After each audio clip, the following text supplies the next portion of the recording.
Hello students. तो system of equation चल रहा था अपना, है ना। लास्ट क्लास मैंने डीपीपी नहीं, एक्सरसाइज 4 लेवल 1 होमवर्क में था अपना, ठीक है ना। तो उसमें मोर ओवर क्वेश्चंस हुए भी होंगे, मे भी पॉसिबल है कुछ क्वेश्चंस नहीं भी हुए हों अपने से ना। सो चलो देखते हैं एक्सरसाइज 4 लेवल 1। और इसमें तो खूब सारे क्वेश्चंस हैं, टोटल 38 क्वेश्चंस हैं इसमें ना। कुछ डिस्कस करते हैं, कुछ को देखेंगे। चलो सो क्वेश्चन नंबर 1। अब जो डायरेक्ट स्टेट अवे होंगे उसमें मैं सिर्फ हिंट दूंगा तुम्हें, ठीक है ना, ये ध्यान रखना है। क्वेश्चन नंबर 1 है, if D is 1 1 this for x not equal to 0 y not equal to 0, x और वाई 0 नहीं है दोनों, देन डी इज, तो डी क्या आएगा? तो ऑब्वियसली इस डी की वैल्यू निकालनी पड़ेगी अपने को। और एक्स और वाई अगर दोनों ही 0 नहीं है तो फिर डी किससे डिविजिबल होने वाला है? चलो देख लेते हैं इसको। तो कैसे होगा? फर्स्ट क्वेश्चन अपने पास ऐसा सा कुछ गिवन है, 1 1 1 1 1 plus x 1 1 1 y, this is D, right. So 0 बनाते हैं पहले, तो बन रहा है कहीं। अपन ऐसा ऑपरेशन लगा लेते हैं, R1 पे R1 माइनस R2 और R2 पे R2 minus R3, so that D will be changes to 0 minus x 0 0 x 1 minus y 1 1 y। Expand कर लेते हैं इसके अबाउट, है ना। So plus minus plus, so this into this आने वाला है, so that is minus x plus x y, ये आएगा डी, है ना। अब डी तुमने कॉमन ले लिया, मान लो x, so that is y minus 1। तो अब ये जो d है ये किससे डिविजिबल है? तो x से डिविजिबल है, y से तो डिविजिबल नहीं होगा, है ना। Question number 2, let a b c be any real number, suppose that 3 real numbers x y z not all 0 such that x is this, y is this, z is this, then a square plus b square plus c square plus 2abc is equal to. तो homogeneous equation का हो गया भाई ये तो question. ये अभी तुम्हें बाद में समझ में आएगा, मैं जो आज का लेक्चर या कल का लेक्चर कराऊंगा ना उसके बाद होगा, बाद में डिस्कस करेंगे। होमोजीनियस इक्वेशन का क्वेश्चन है, लिख लेना भाई, है ना, होमोजीनियस इक्वेशन। क्वेश्चन नंबर 3 देखते हैं अपन। थर्ड अपने पास है कुछ like a minus b c, a plus 1 b plus 1 c minus 1, a minus 1 b minus 1 c plus 1, then plus a plus 1 b plus 1 c minus 1, a minus 1 b minus 1 c plus 1, minus 1 raise to n plus 2a minus 1 raise to n plus 1 b and minus 1 raise to n c, ये equal to 0 दे रखा है, then value of n is, ठीक है। तो कुछ similar सा तो हमें दिख रहा है वैसे, a plus 1 b plus 1 c plus 1 type कुछ है तो सही इसके अंदर, है ना। तो इस टाइप अगर मैं इसको डिटर्मिनेंट बनाता हूँ तो पहले तो अपन एक काम कर लेते हैं, इसकी रो और कॉलम सबको इंटरचेंज अगर मैं करता भी हूँ बाद में कर लेंगे ना, ये एज इट इज है। मैंने इस R3 से minus 1 raise to n common लिया, है ना, तो अपने पास minus 1 raise to n common आ गया। अब भाई थोड़ा सा तुम्हें दिमाग लगाना पड़ेगा, a plus 1 a minus 1 minus 1 raise to common आया तो माइनस 1 का स्क्वायर हो गया ये, so minus 1 square is a, this is b plus 1 b minus 1 minus 1 raise to n common हुआ तो minus b, this is c minus 1 c plus 1 and c, this is equal to 0।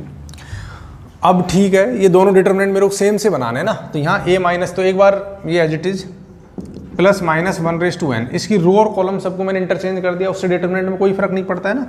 So this will be a plus 1 b plus 1 c minus 1, a minus 1 b minus 1 c plus 1, a minus b c, this is equal to 0। अब हमें क्या चाहिए? a plus 1, पहले तो इन दोनों को interchange करो तुम, फिर इन दोनों को इंटरचेंज करो, तो एक बार माइनस बाहर आएगा, एक बार और माइनस बाहर आएगा, 2 बार माइनस बाहर आने वाला है, ठीक है ना। ओके सो फर्क नहीं पड़ेगा, उससे माइनस माइनस प्लस ही हो जाएगा, है ना। So that will be plus minus 1 raise to n, इन दोनों को इंटरचेंज किया, फिर फाइनली यहाँ किया, तो this will be a minus b c, ये वहाँ मैंने किस किस को इंटरचेंज किया? इन दोनों को इंटरचेंज किया, ठीक है। और फिर इन दोनों को इंटरचेंज किया तो ये मिल जाएगा, सही बात है। So this is a+1 b+1 c-1, this is a-1 b-1 c-1 equal to 0। अब तुम देखो ये जो डिटर्मिनेंट है और ये डिटर्मिनेंट आइडेंटिकल हो गए दोनों। अब अगर बीच में माइनस आ जाए तो इसकी जो वैल्यू आएगी वो इसकी वैल्यू आएगी, दोनों सब्ट्रैक्ट होकर 0 आंसर दे देंगे अपने को। तो यानी ये बीच में मेरे को माइनस चाहिए। अगर ये माइनस कैसे जनरेट हो सकता है, जब इस n को ऑड होना पड़े। n क्या होना चाहिए? ऑड। क्यों? अगर n इवन हो गया तो ये प्लस आ जाएगा। So it means n has to be something odd, n belongs to odd number आना चाहिए। तो एनी ऑड इंटीजर, तो इसका आंसर तो बी आएगा। तो ये एक थोड़ा ठीक क्वेश्चन है, थर्ड वाला ये ऐसे होगा, है ना। Then question number 4। हालांकि सिस्टम ऑफ इक्वेशंस के मैं एग्जाम्पल आज कराऊंगा, तो हो सकता है तुमसे क्वेश्चंस नहीं भी हुए हों, फिर भी मैं हिंट दे देता हूं, एक बार और ट्राई कर लेना भाई, ठीक है ना। तो क्वेश्चन 4 देखते हैं अपन।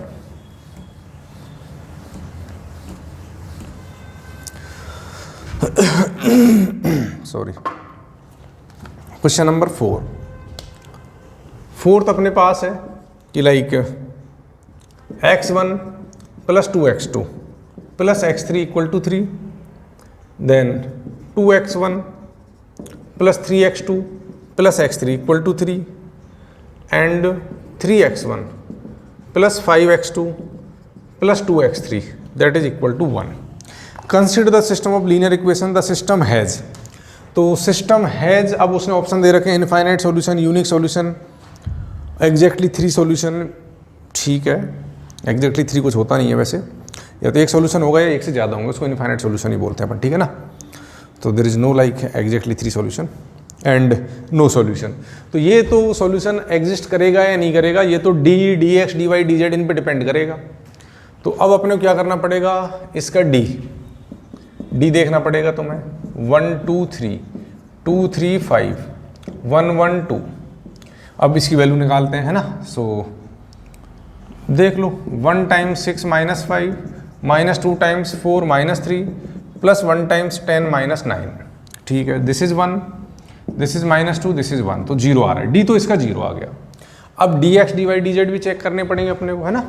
सो डी एक्स निकाला मैंने।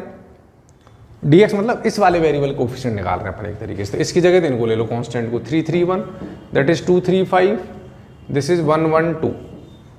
इसकी वैल्यू देखते हैं। सो that is 3 × 6 - 5 -2 × 6 - 1 + 1 × 15 - 3। So that is 3, that is -10 और दिस इज 12। सो 15 5 आ गया ये तो, है ना। तो ये तो नॉट डिपेंड, नो सॉल्यूशन आ गया। एक 0 आ गया, एक नॉन 0 आ गया। सो इट हैज, अगर कैलकुलेशन है तो यही। सिमिलरली अगर ये भी 0 आ जाता है, डी वाई भी 0 आ जाता है, डी जेड भी 0 आ जाता है, ये 0 ऑलरेडी है, तो इनफाइनाइट सॉल्यूशन हो जाते हैं ना। तो अब डी एक्स नॉन 0 और डी 0 तो नो सॉल्यूशन। ठीक है, तो ये क्वेश्चन नंबर 4 ऐसे होगा ना। Question number 5, the number of values of k for which this linear equation possess a non zero solution. ये होमोजीनियस इक्वेशन का है, लिख लेना HG, है ना, होमोजीनियस, ये बाद में आएगा। क्वेश्चन नंबर 6 भी होमोजीनियस है भाई। अच्छे तो यार उम्र तुम्हें थोड़ा सा गड़बड़ मिल गया। ये तो तुम पहले इक्वेशंस आज मैं पढ़ा देता हूँ, उसके बाद डिस्कस करेंगे ना। ठीक है, जो हो गई वेल एंड गुड। बाकी मैं नेक्स्ट क्लास में एक बार डिस्कस कराऊंगा। इसमें तो क्या अपने को काफ़ी चीज़ें, एक बार मैं इस टाइप क्वेश्चंस की प्रैक्टिस कराता हूँ पहले ना, 2-3 क्वेश्चंस अपन देखेंगे, उसके बाद शायद तुम्हें थोड़ा और समझ में आएगा, है ना। तो मैं एक बार स्टार्ट कर रहा हूँ भाई, है ना। मैंने 4 तक ही डिस्कस किया, बाकी मैं नेक्स्ट क्लास में डिस्कस कराऊंगा। तुमने कर लिए वेल एंड गुड, और जो नहीं हुए वो समझ में आ जाएंगे। अभी एक बार अपन चैप्टर आगे कंटिन्यू करते हैं।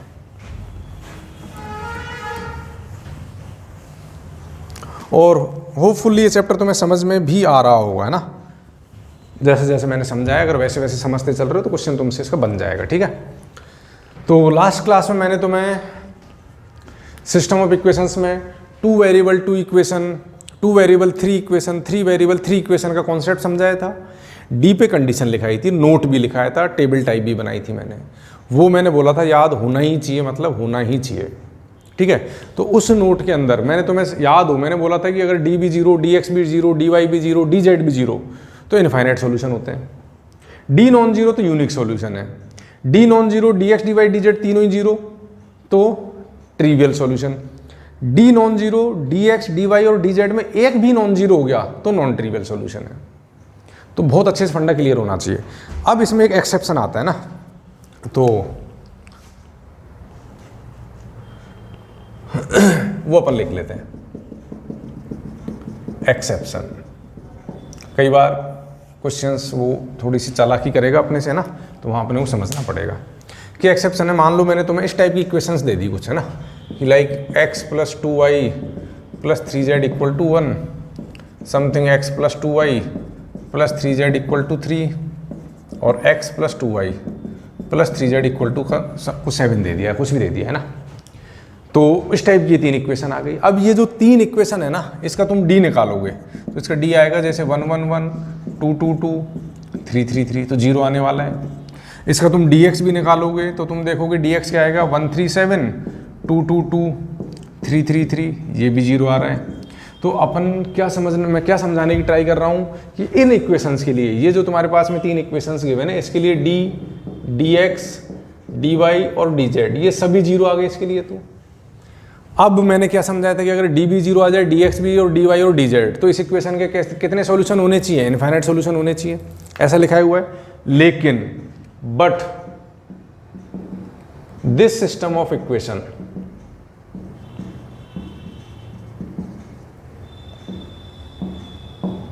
Does not have any solution. अब ऐसा कैसे हो गया कि भाई इसका नो सॉल्यूशन कैसे आ गया? देखो, ये एक प्लेन है, ये एक प्लेन है, ये एक प्लेन है, और ये पैरेलल प्लेन है। इनके कोफिशिएंट्स अगर तुम देखोगे x y z coefficient same है, तो ये 3 पैरेलल प्लेन की इक्वेशन हो गई ना। एक ये हो गया, एक ये हो गया और एक ये हो गया। अब अगर 3 पैरेलल प्लेन है तो इनका तो सॉल्यूशन आ ही नहीं सकता है। तो ये एक इसमें एक्सेप्शन आ जाता है कि कई बार D, D x, D y, D z भी 0 हो जाएंगे, लेकिन फिर भी हो सकता है कि उस सिस्टम ऑफ इक्वेशन का नो सॉल्यूशन हो। तो इसलिए थोड़ा सा ध्यान रखना, कहीं हो सकता है ये पैरेलल ही दे रखे हों, बाकी कोई इसमें एक्सेप्शन नहीं है, ठीक है ना, बाकी अपने से हो जाएंगे। अब मैं तुमसे कुछ क्वेश्चंस कराता हूँ और चलो देखते हैं अपन। मान लो फर्स्ट क्वेश्चन लेते हैं अपन ना। फर्स्ट यही है कि फाइंड सॉल्यूशंस, है ना, या solve the system of equations, ऐसा लिख लो।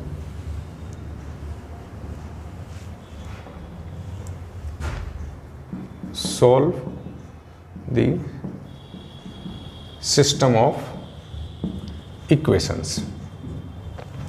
तो मान लो मैंने फर्स्ट इक्वेशन लिखी अपने पास में कुछ इस टाइप से, 2x plus y plus 2z equal to 0। Second equation मान लो मैंने ली कुछ x plus y minus z, या इसको 7 ले लो, है ना, इसको 0। और थर्ड इक्वेशन में लिख देता हूँ, मान लो 3x plus 4y plus 5z equal to 17। तो इसके लिए तुम्हें x, y और z एक बार निकालने, एक बार फटाफट ट्राई करो और देखते हैं तुम में से किसका इसका आंसर सही आता है। पॉज करो वीडियो को, सॉल्यूशन निकालो, फिर मैच करना अपना, ठीक है ना, सीखना है अपने को। तो देखो कैसे करेंगे। तो मैंने क्या समझाया हुआ है, अपन क्रैमर्स रूल लगाएंगे। तो सबसे पहले तुम्हें d निकालना है बिना सोचे समझे, और d का तरीका समझा दिया। d में कौन कौन से कोफिशिएंट आते हैं ना, x, y, z कोफिशिएंट लिखने होते हैं अपने को। सो that is 2, this is 1, this is 3, this is 1 1 4, this is 2, that is -1, this is 5। सही है। तो ये कैसा आएगा तुम्हारे पास में, 2 times 5 plus 4 minus 1 times 5 plus 3 plus 2 times 4 minus 3, यही आएगा। सही है। सो 5 प्लस 4 18, 5 प्लस 3 8 और 4 माइनस 3 2। तो 18 प्लस 2 20 और ये 8, तो ये दिस इज डी। तो तुम्हारा कुछ 12 टाइप आया होगा, है ना। देन अपने को dx कैलकुलेट करना है। dx वाले में x वालों की जगह अपने को एक कांस्टेंट लेने होते हैं ना, और ये ध्यान रखना कई बार हो सकता है वो कांस्टेंट इधर दे दे, तो तुम तो इक्वल टू में ले आया करो सबको, ठीक है। So that is 7 0 17 1 1 4 2 -1 5। इसकी वैल्यू देखते हैं। सो दैट इज 7 5 प्लस 4, 0 के लिए गायब हो गया, है ना। मैं तो इसके हिसाब से लिख देता हूँ plus minus plus. Then 17 -1 -2। So this is 9 7 जा 63 minus 51, so that comes out again 12। इसकी वैल्यू भी 12 आ रही है, डी एक्स की भी अपनी। अब अपने डी वाई डी जेड और निकालना है, उसको भी देखते हैं, है ना। तो निकाल लिया होगा तुम लोगों ने, फिर भी देखो, चलो डी वाई। अब डी वाई में वाई वाली एंट्रीज नहीं आएंगी ना, so that will be like 2 1 3, that will B 7 0 17 2 minus 1 5। इसकी वैल्यू अगर अपन देखें तो 0 ये 17 आने वाला है, माइनस 7 टाइम्स 5 प्लस 3 आने वाला है, प्लस 2 टाइम्स 17 आने वाला है। So that is 34 minus 56 plus 34, so this is 68 minus 56, तो ये भी हमारा 12 आ रहा है। सही है। ये डी जेड और बच गया आपका ना, डी जेड कैसा आएगा, 2 1 3 1 1 4 7 0 17, so this is again 2 times 17 minus 1 times 17 plus 7 times 4 minus 3, so this is 34 minus 17 plus 7, तो ये आ गया तुम्हारा कितना, 34 माइनस 10 और दिस कम्स आउट 24। ये मेरे D D x D y D z आ गए। तो अब तो तुम बता सकते हो कि x की वैल्यू क्या आने वाली है, y की वैल्यू क्या आने वाली है, z की वैल्यू क्या आने वाली है। तो अब एक बात बताओ, अपना x क्या आएगा, that is D x upon D, so that is 12 upon 12 1 आया। y पूछा जाएगा, so that is D y upon D, so ये भी 1 आ गया। z पूछा जाएगा, that will be D z upon D, so that is 24 upon 12, so ये 2 आ गया। अब सारे सॉल्यूशन नॉन जीरो सॉल्यूशन है ना। तो अब इस टाइप के सॉल्यूशन को अपन कैसा बोलेंगे, ये अपना यूनिक सॉल्यूशन है एंड नॉन ट्रिवियल भी है। ये तुम्हें अब लैंग्वेज मेरी समझ में आ जानी चाहिए कि ट्रिवियल का क्या मतलब है, नॉन ट्रिवियल का मतलब क्या है, यूनिक सॉल्यूशन का मतलब क्या है। क्लियर यहाँ तक? ठीक है। तो अब तुम मैच कर लो, और पता है मुझे आ गया होगा तुम्हारा आंसर भी यही आया होगा, ठीक है ना। और देखते हैं, अभी अपन सीख रहे हैं।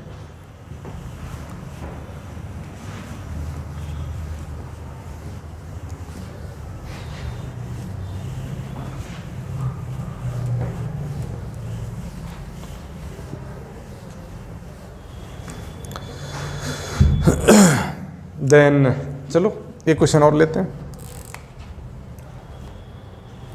मान लो ऐसा कुछ दिया मैंने ना कि लाइक अगेन वही solve system of equation 2x plus y plus z equal to 5, 3x plus 2y plus 4z equal to 10, x plus y plus 3z equal to 5। ये तीन अगेन मैंने इक्वेशन दी। अगेन तो मैं एक्स वाई जेड की value निकालनी है, Cramer's rule से ही solve करना है, ठीक है ना। तो वही D x D y D z फटाफट निकालो और फिर अपन देखते हैं। थोड़ा सा इसमें आगे समझना पड़ेगा अपने को, लेकिन एक बार ट्राई तो करो।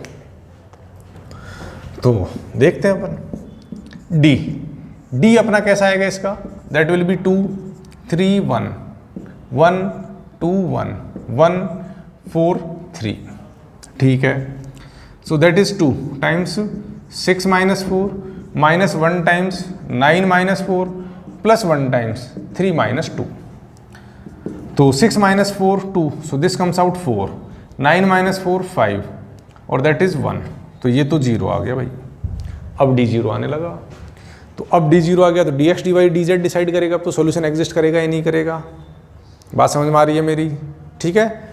तो अब कल का अगर लेक्चर ढंग से समझा हुआ है तो सब समझ में आ रहा होगा, वो नहीं समझा तो पहले उस लेक्चर को देखो ढंग से और फिर समझना, ठीक है ना। देन dx में क्या आएगा अपने पास में 5 10, और मैं बहुत आराम से समझा रहा हूँ 1 2 1 1 4 3, ठीक है भाई। तो अब dx की वैल्यू निकालते हैं अपन। तो ये आएगा 5 times this is 6 minus 4 minus 1 times 30 minus 20 plus 1 times 10 minus 10, ठीक है भाई। सो this is 10, this is -10, this is 0, ये तो dx भी 0 आ गया। चलो dy पे चलते हैं, dy बताएगा कुछ। dy तुम्हारा है 2 3 1, दैट इज 5 10 5, और दैट विल बी 1 4 3। तो dy के अकॉर्डिंग कैसे सॉल्व करोगे? सेम कहानी, 30 -20 -5 times 9 -4 plus 1 times 15 -10. So this is 20, that is -25, this is +5. ये तो ये भी 0 आ गया, dy भी 0 आया। चलो अब dz पे मूव करना पड़ेगा। dz देखते हैं, dz क्या आ रहा है, और आई थिंक वो भी तुम्हारा 0 ही आना चाहिए अब तो, है ना, क्योंकि क्वेश्चन तो इसी टाइप का बन रहा है। 1 2 1 5 10 5, सो that is 10 -10 -1 15 -10 +5 3 -2, so this is 0, this is -5, this is 5, ये तो ये भी 0 आ गया। तो अब तुम देखो क्या अपने पास क्या हुआ कि like d dx dy dz ये सभी 0 आ गए। ये जैसे ही 0 आए तो इस इट मीन्स क्या होता है बताओ? Infinite solution. इसको अपन क्या बोलते हैं? Infinite solution. चलो ठीक है, अब ये इनफाइनाइट सॉल्यूशन आए, ये बड़ा कंफ्यूजिंग होता है बच्चों के लिए। इनफाइनाइट सॉल्यूशन का मतलब क्या है भाई? इनफाइनाइट सॉल्यूशन है क्या चीज़? Infinite solution does not mean कि तुम दुनिया में कोई भी वैल्यू लोगे, एक्स वाई जेड की पुट करोगे ये आंसर दे देगा ना। ऐसा थोड़ी है कि मैं मान लो एक्स को 0 वाई को 0 और जेड को 1 पुट कर दूं तो ये तो क्या होगा, 1 = 5 आ गया। तो infinite solution does not mean कि तुम एक्स वाई जेड कुछ भी पुट कर दो। इनफाइनाइट सॉल्यूशन का मतलब ये है कि जो तुम्हारा आंसर आने वाले हैं एक्स वाई जेड के, वो बहुत सारे आने वाले हैं, कि यानी बहुत सारा set of values of x y z going to satisfy these 3 simultaneous equations. यानी अब एक्स वाई जेड की कोई यूनिक वैल्यू नहीं आने वाली है कि वही जैसे पिछले वाले क्वेश्चन में 1 1 2 आया था ना, तो एक्स की वैल्यू 1, वाई की वैल्यू 1 और जेड की वैल्यू 2 ही उन तीनों इक्वेशंस को सेटिस्फाई कर सकती है एक साथ, और कोई नहीं सेटिस्फाई कर सकती। लेकिन यहाँ इन 3 इक्वेशंस को सेटिस्फाई करने वाली इनफाइनाइट सेट ऑफ पॉइंट्स आने वाले हैं। अब वो इनफाइनाइट सेट ऑफ पॉइंट्स क्या हैं, उनको कैसे पता करें भाई? चलो तुमने बोल दिया इनफाइनाइट सॉल्यूशन तो है, लेकिन अब वो इनफाइनाइट सॉल्यूशन दिखते कैसे हैं, कैसे, कौन से एक्स वाई जेड के पॉइंट सेटिस्फाई करने वाले हैं, वो तो पता लगना चाहिए अपने को। तो वो कैसे पता लगाना है वो मैं अब सिखा रहा हूँ कि how to write infinite solution this type of equations, ठीक है ना। तो इसी में लिखेंगे अपन अब। तो ये तो समझ में आ गया होगा इनफाइनाइट सॉल्यूशन क्या होता है, और infinite solution does not mean कि तुम इसमें कोई भी वैल्यू पुट करो और तुम्हारा आंसर आ जाएगा। ये दिमाग से निकाल देना, है ना। इनफाइनाइट सॉल्यूशन का मतलब है कि बहुत सारे सॉल्यूशन आने वाले। अब वो क्या आने वाले हैं वो देखते हैं अपन, है ना। उनको कैसे लिखेंगे कि जिससे अपने को पता लग जाए कि ये सेट ऑफ पॉइंट इसको सेटिस्फाई करेगा और ये नहीं करेगा। ठीक है, यहाँ तक तो समझ में आ गया होगा इनफाइनाइट सॉल्यूशन कैसे आए, है ना। तो इनमें जैसे मैं स्टेप समझा रहा हूँ वो स्टेप इंपॉर्टेंट है, ठीक है, तो उन पर ध्यान देना है। तो अब है अपने पास how to write infinite solution, ठीक है, ये सीखने वाले हैं अपन अब। तो इनफाइनाइट सॉल्यूशन कैसे लिखें, तो तुम्हें एक चीज समझा रहा हूं मैं कि कोई भी एक वेरिएबल, चाहे वो एक्स है, चाहे वाई है, चाहे जेड है, उसको लैम्डा मान लिया करो, ठीक है ना। Assume z equal to lambda. मैंने जेड को मान लिया, तुम एक्स को मान सकते हो, वाई को मान सकते हो, कोई फर्क नहीं पड़ने वाला है, बिल्कुल, है ना। लेकिन मैंने बस ऐसे जेड को मान लिया, तो जेड को मैंने कुछ लैम्डा ले लिया, तो मैंने जेड को लैम्डा पुट किया यहाँ पर। सो अपने पास कैसी इक्वेशन आ गई है, 2x + y equal to 5 - lambda and 3x + 2y that is equal to 10 - 4 lambda. अब तुम दिन 2 वेरिएबल पे फोकस करो। तो मैंने इस इक्वेशन, इस फर्स्ट को 2 से मल्टीप्लाई कर दिया। जब तुमने 2 से मल्टीप्लाई किया तो ये इक्वेशन कैसी हो गई तुम्हारे पास में, 4x + 2y equal to 10 - 2 lambda. इन दोनों इक्वेशंस को अब सब्ट्रैक्ट कर दो, तो तुम देखो y कैंसिल हो गया ना, we left with -x equal to 10 cancel हो गया, दैट इज -2 लैम्डा। तो -x इक्वल टू -2 लैम्डा आया, इसका मतलब x इक्वल टू क्या आ गया, 2 लैम्डा आ गया। x 2 लैम्डा है, z लैम्डा आ गया। अब मैं x की वैल्यू पुट कर लेता हूँ, y निकाल लूंगा मैं, ठीक है ना। किसी भी एक इक्वेशन पुट कर लो, तो x की वैल्यू मान लो मैंने यहाँ 2 लैम्डा पुट की इसमें, so we will have 4 lambda plus y equal to 5 minus lambda, so y you can say that will be 5 minus 5 lambda, ये y आया। अब सीखने वाली बात क्या है, सीखने वाली, अच्छा लैम्डा कुछ भी है, लैम्डा कुछ बिलोंग्स टू r है ना, z इक्वल टू लैम्डा लिया और लैम्डा बिलोंग्स टू r, तो लैम्डा कोई भी रियल नंबर हो सकता है। तो अब ध्यान देना, अब तुम ऐसे ध्यान दो कि z की वैल्यू लैम्डा आई मेरे पास में, x की वैल्यू कुछ 2 लैम्डा आई और y की वैल्यू 5 माइनस 5 लैम्डा आई। तो ये जो पॉइंट है x y z, ये x y z को मैं कुछ ऐसा भी लिख सकता हूँ ना कि like something 2 lambda 5 minus 5 lambda and lambda. अब लैम्डा कोई भी रियल नंबर है। अब मान लो मैंने लैम्डा को 0 लिया, लैम्डा, अब तुम देखना लैम्डा की वैल्यू तुम मर्जी पड़े जो ले लो, है ना। मान लो if you take lambda equal to 0, मैंने लैम्डा इक्वल टू 0 लिया, तो ये जो x y z है ये क्या आने वाला है देखना है ना, दैट विल बी 0 5 0। अब तुम 0 5 0 इन तीनों इक्वेशन से पुट करो, देखो सेटिस्फाई करती है नहीं करती है।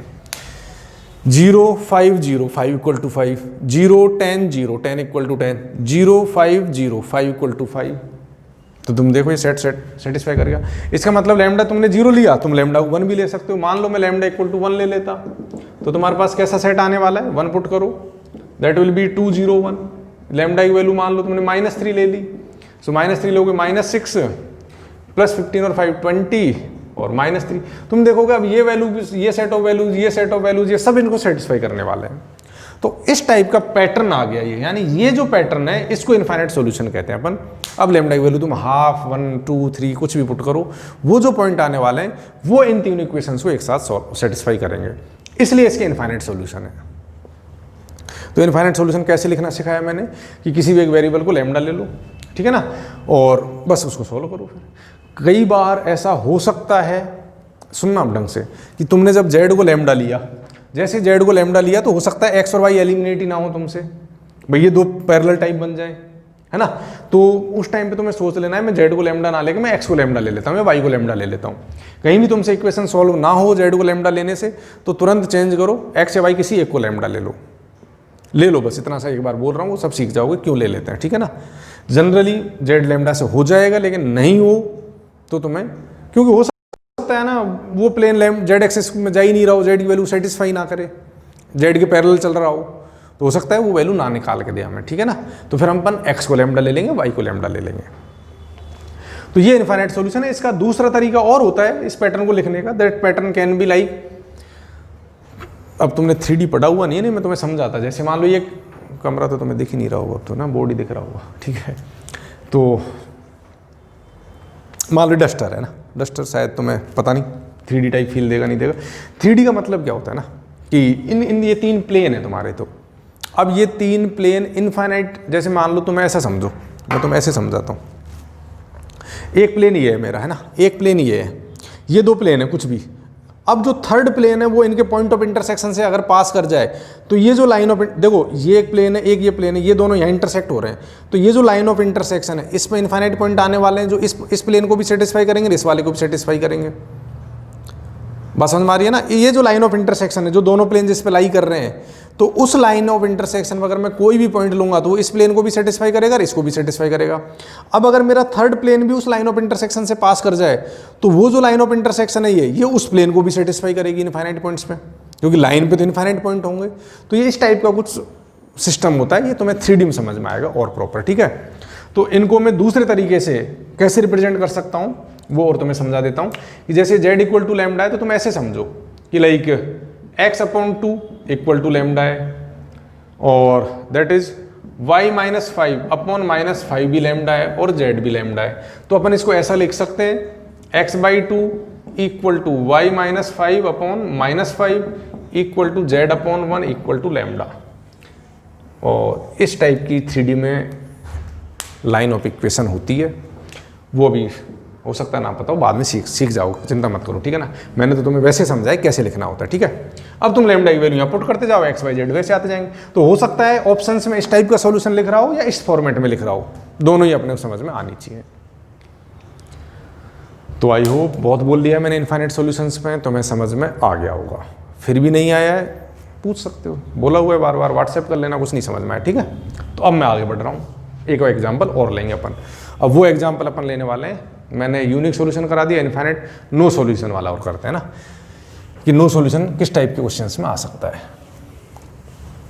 अब नो सॉल्यूशन का वैसे तो मैं दिमाग में सीधा आ जाना चाहिए, नो सॉल्यूशन कब होगा बताओ, कौन बताएगा तुम में से? तो नो सॉल्यूशन होगा जब डी जीरो हो और at least one of the D x D y D z non zero हो जाए, तो उस केस में अपना क्या होता है, नो सॉल्यूशन होता है, राइट। तो अगर ये पता है तो अगला क्वेश्चन तुम्हें समझ में आने वाला है, नहीं पता है तो बता भी दिया है भाई, है ना। तो देखो मान लो एक एग्जांपल और ले लेता हूँ मैं। तो कुछ ऐसा एग्जांपल दिया अपने को कि like 3x plus 3y plus z equal to 7 और x plus 2y plus 4z equal to 1 और x minus y minus 7z equal to 8। Solve system of equation. इस सिस्टम ऑफ इक्वेशन को और सॉल्व करना है तुम्हें। तो फिर से शुरू हो जाओ, D D x D y D z निकाल के बताओ फटाफट, फिर अपन आगे देखेंगे कैसे कैसे इसका आंसर आ सकता है, ठीक है। चलो करें शुरू। तो सबसे पहले तो अपन डी निकालेंगे। डी क्या आने वाला है अपने पास में, 3 1 1 3 2 -1 1 4 -7। देख लेना यही है ना, हाँ। सो कैसे कैलकुलेट करोगे, देखो 3 -14 -4, राइट, ठीक है, -3 दैट इज -7 -4 प्लस 1 -1 -2। तो डी की वैल्यू देखते हैं। डी तो वैसे मुझे पता था कि अगर इसके नो सॉल्यूशन चाहिए तो डी को 0 होना पड़ेगा। अब देखते हैं डी क्या निकल के आया है।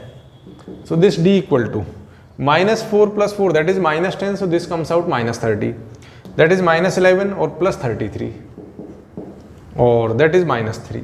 तुम देख लो तो डी 0 आ गया, डी तो 0 आ गया। अब D x D y D z का नंबर आने वाला है। चलो डी एक्स पे देखते हैं। डी एक्स क्या आएगा अपने पास में, एक्स वालों को भूल जाओ, 7 1 8 3 2 -1 1 4 -7 this will be D x. ये अपना डी एक्स आने वाला है ना। तो कैसे कैलकुलेट करोगे, 7 टाइम्स -14 + 4 -3 टाइम्स -7 -32 प्लस 1 टाइम्स -1 -16। एक भी नॉन जीरो मिल गया मैं वहीं रुक जाऊं, मैं डी वाई डी जेड नहीं निकालने वाला हूं, ठीक है भाई। सो दैट इज अगेन -70। अब ये तो बहुत बड़ा हो गया, 39 × 3 120 -3 117, राइट। सो प्लस 117 और that is -17। So this is something like 117 -87 कितना आ रहा है, 40 आ रहा है। ये तो 40 आ रहा है, 30 आ रहा है, 30 आ रहा है, 30 आ रहा है। तो अब तुमने क्या देखा कि डी 0 और D x non zero, so this system of equation has no solution. तो ये नो सॉल्यूशन का केस हो गया। अब तुम्हें ये तीनों केस तो समझ में आ जाने चाहिए कि अब वो जो मैंने क्वेश्चंस दिए थे तुम्हें होमवर्क में, वो अब धीरे धीरे फिर से तुम एक बार ट्राई करना, तुमसे होने लग जाएंगे, है ना। अब इसमें एक कॉन्सेप्ट और होता है जिसका मैं बोल रहा था बार बार, होमोजीनियस सिस्टम, है ना। उसको और समझा देता हूँ तुम्हें, ये होमोजीनियस सिस्टम क्या होता है ना।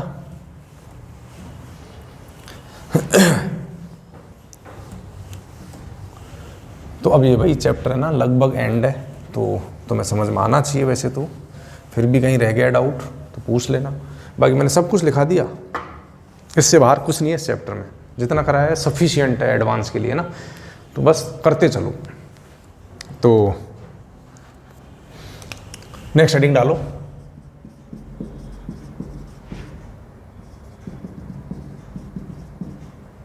Homogeneous system of equations.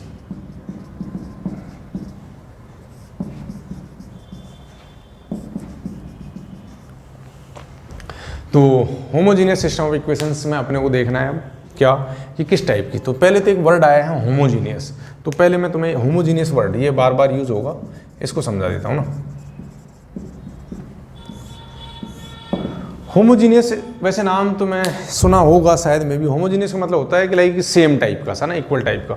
तो होमोजीनियस इक्वेशंस किसको कहते हैं, है ना। होमोजीनियस सिस्टम किसको कहने वाले अपन, तुम ऐसा मान लो कि लाइक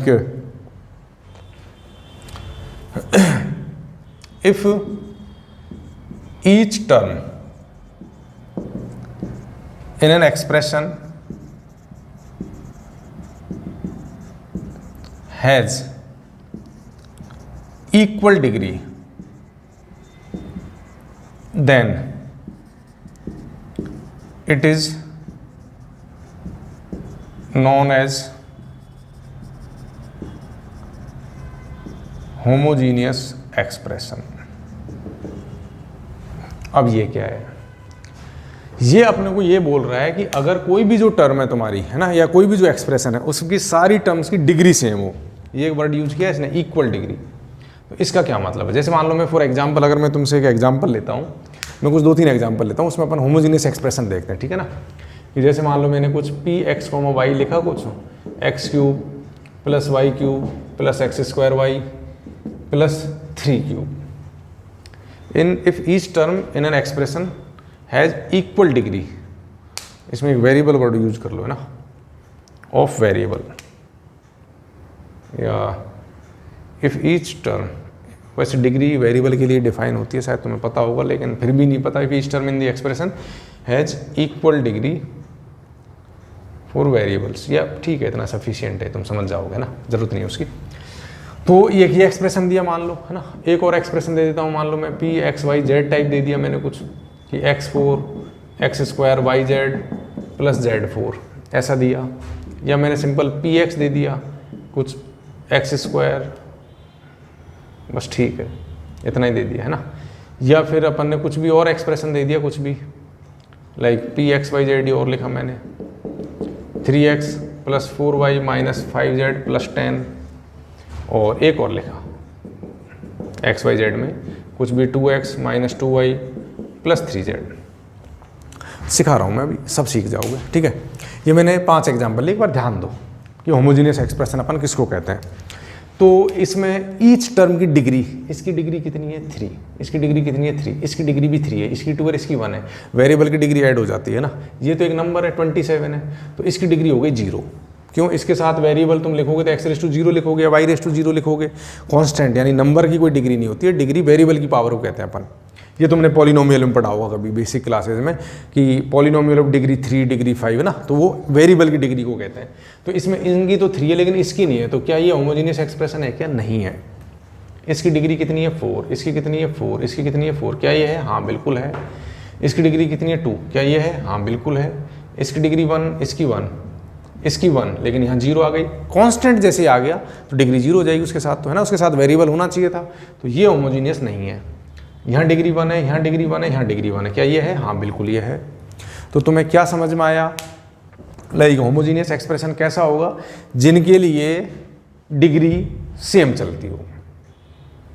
बात समझ में आ रही है? डिग्री सेम चलने का मतलब कि टर्म जो भी है ना, इंडिविजुअल टर्म में, उसमें जितने भी वेरिएबल आ रहे हैं उन सबकी पावर को ऐड कर लो, तो उसमें जो डिग्री आ रही है वही अगली टर्म की होनी चाहिए, वही अगली टर्म की होनी चाहिए। अगर ये सब सेम चल रही है तो उस टाइप के सिस्टम को अपन होमोजीनियस एक्सप्रेशन कहते हैं। और सिस्टम तो अपन जब 2-3 इक्वेशन ले लेंगे तो उसको होमोजीनियस सिस्टम कहते हैं। तो आई थिंक ये होमोजीनियस वाला वर्ड तो अब तुम्हें समझ में आ गया होगा कि मैं होमोजीनियस एक्सप्रेशन किसको बोलता हूँ। कोई डाउट इसमें? क्लियर है? ठीक है। तो अब होमोजीनियस सिस्टम ऑफ इक्वेशंस क्या होता है ना, उसमें आते हैं अपन तो। और अपन ये 3 वेरिएबल के लिए करने वाले हैं, 2 वेरिएबल का भी कर सकते हो, लेकिन जब मैं 3 का कर लूँगा तो 2 का अपने आप हो जाएगा, ठीक है ना। So we are doing for 3 variable, ठीक है ना, 3 वेरिएबल एंड 3 इक्वेशंस।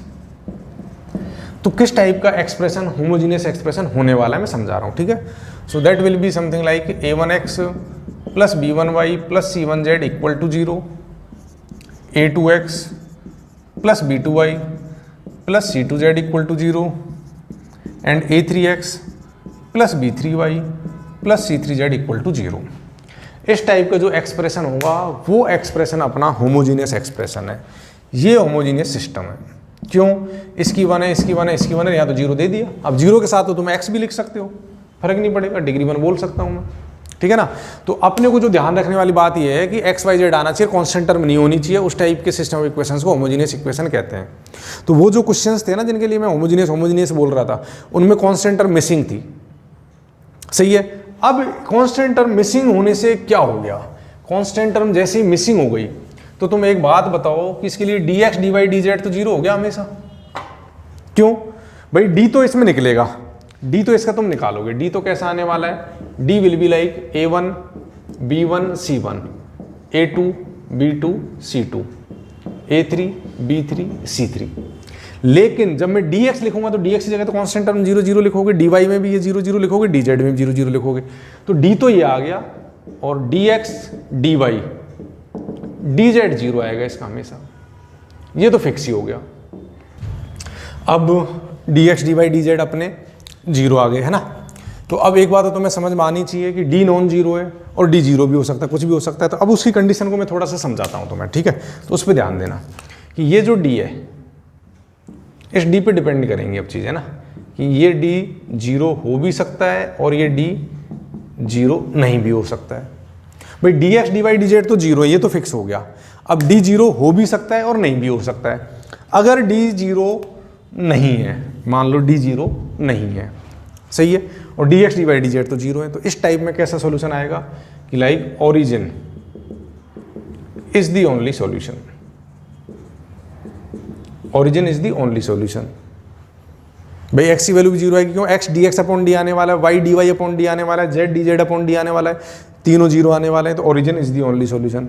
अच्छा, इसको अपन यूनिक सॉल्यूशन भी बोलते हैं, इसमें कैसा सॉल्यूशन, यूनिक सॉल्यूशन भी बोलेंगे इसको, सही है, और इसको तुम ट्रिवियल सॉल्यूशन भी बोलोगे, तीनों ही इसकी टर्म है ना।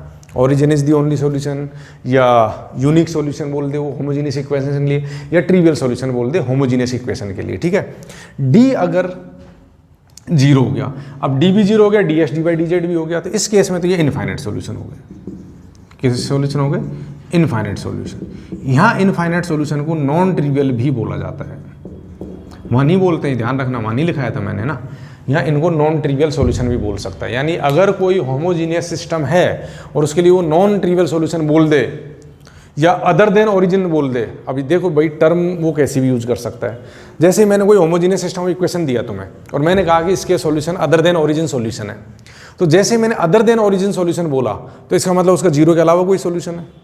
जब जीरो के अलावा कोई सॉल्यूशन हो गया, इन इक्वेशंस का जीरो तो हमेशा सॉल्यूशन है, क्यों, तुम एक्स वाई जेड की वैल्यू 0 0 पुट करो तो जीरो तो हमेशा सॉल्यूशन है, और जीरो के अलावा और सॉल्यूशन हो गया तो वो इसके सॉल्यूशन हो गए इनफाइनाइट। तो सीधा अपन क्या करेंगे, डी जीरो। एक बात ध्यान रखना कि सिस्टम ऑफ इक्वेशंस के या तो एक सॉल्यूशन होता है या इनफाइनाइट होते हैं, कभी भी दो सॉल्यूशन नहीं हो सकते, या तो यूनिक सॉल्यूशन होगा या इनफाइनाइट सॉल्यूशन होगा। There is nothing called like 2 solution 3 solution. वो 2 सॉल्यूशन भी इनफाइनाइट सॉल्यूशन का ही पार्ट है। अगर वो कभी क्वेश्चन में कह दे कि this system of equation has more than 1 solution, तो वो तुमसे चाह रहा है तुम इनफाइनाइट सॉल्यूशन वाली कंडीशन लगाओ। तुमसे इसके लिए बोल दे कि this system of equation has non zero solution या at least one of the variable is non zero, तो इनफाइनाइट सॉल्यूशन।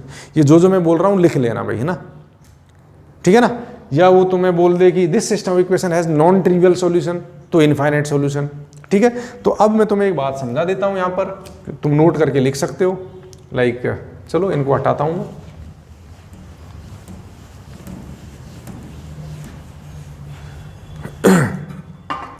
नोट है ना।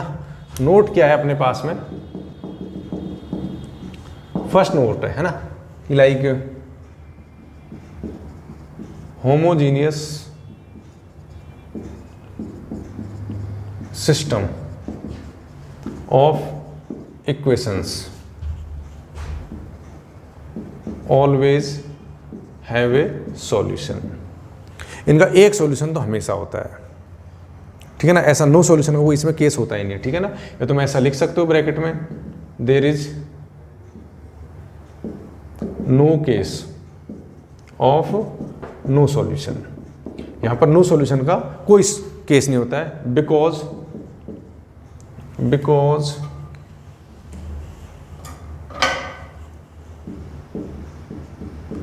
origin always satisfy the system of equations.